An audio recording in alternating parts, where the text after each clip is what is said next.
bows weren't always something super viable for players to try and use as their default weapon because of how bad their damage is, and most importantly, it's a lot more efficient to use an actual weapon because bow is something to use at a distance and most mobs and bosses come at point blank range, and why not use a claymore at this point, right? Not to mention that bows consume a lot of arrows, so you gotta buy or craft most arrows. At least this was the case in the vanilla Elden Ring experience, but with the release of DLC, not only some actual useful talismans are available for bows, but there is an actual bow that might be even in top weapon tiers, and that is Ansbach's longbow. This bow is one of the strongest ranged weapons in the game. It has an E scaling on strength and descaling on dexterity. What makes this bow different than other longbows is that it has a light bow moveset just like black bow, and it's very fast and agile. And the most important part of the bow is its special ability called Fan of Knives, which can shoot 5 arrows at the same time, and paired with the right talismans, it can deal a hefty amount of damage and actually stagger most enemies and bosses. To get maximum output from it, we are gonna mainly use a Stormwing bone arrows. It's gonna deal a massive amount of damage. Between different kind of arrows, they deal the most amount of base damage and deal a great amount of poise damage. The alternative is using Bloodbone arrows for the bleed build-up, and it's useful when you run out of the other kind of arrows. The only issue is you have to spend some time farming the materials for these arrows, but the payoff is gonna worth it. Now, first things first, to get the bow you have to progress through Needle Knight Leda and Ansbach's questline, and when you reach the Shadow Keep, you have to side with Ansbach and defeat Leda. After defeating her, he will give you his bow. For the build, we are going with Samurai class, and the stats are 60 Vigor, 30 Mind, 30 Endurance, 35 Strength, 80 Dexterity, 9 Intelligence, 25 Faith, and 10 Arcane.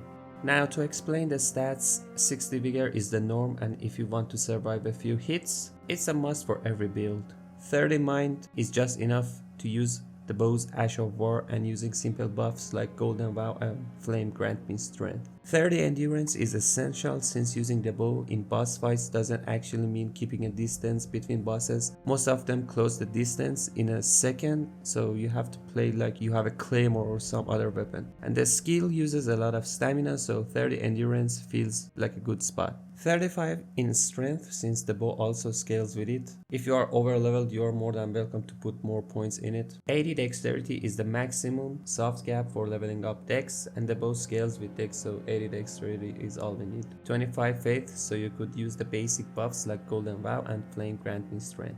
For the talismans, we are going to use Arrow's Soaring Sting talisman. It increases the effective range of bows by 50% and raises the attack power of arrows and bolts by 8%. For our next talisman, we are going to use Arrow's Sting talisman. It raises attack power of arrows and bolts by 10%. Our third talisman is going to be Shard of Alexander. It boosts the attack power of skills by 15%. And for our final talisman, we are going to use Enraged Divine Beast. It raises the potency of storms by 10%, which pairs well with our Stormwing bone arrows that we're going to use. For the crystal tiers, we are going to use Bloodsucking Crack tier. It increases our damage by 20% but slowly drains our HP. For the armor, we are going to use Divine Beast Helm, which increases the damage of our storm ability by 4% and adds 3 dexterity and strength, but our flasks restore 9% less. You can also use Divine Beast Head, which you can get by killing the Divine Beast Dancing Lion, but that's much heavier.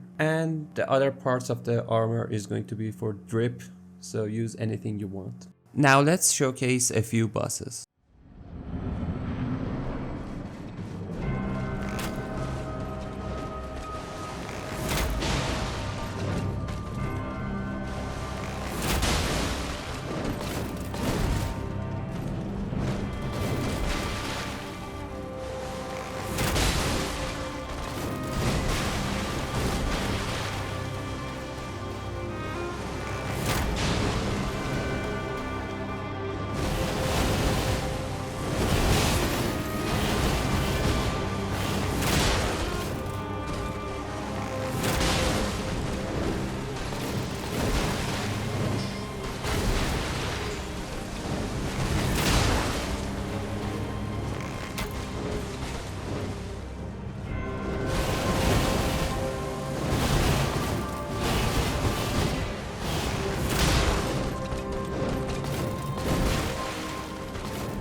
mine.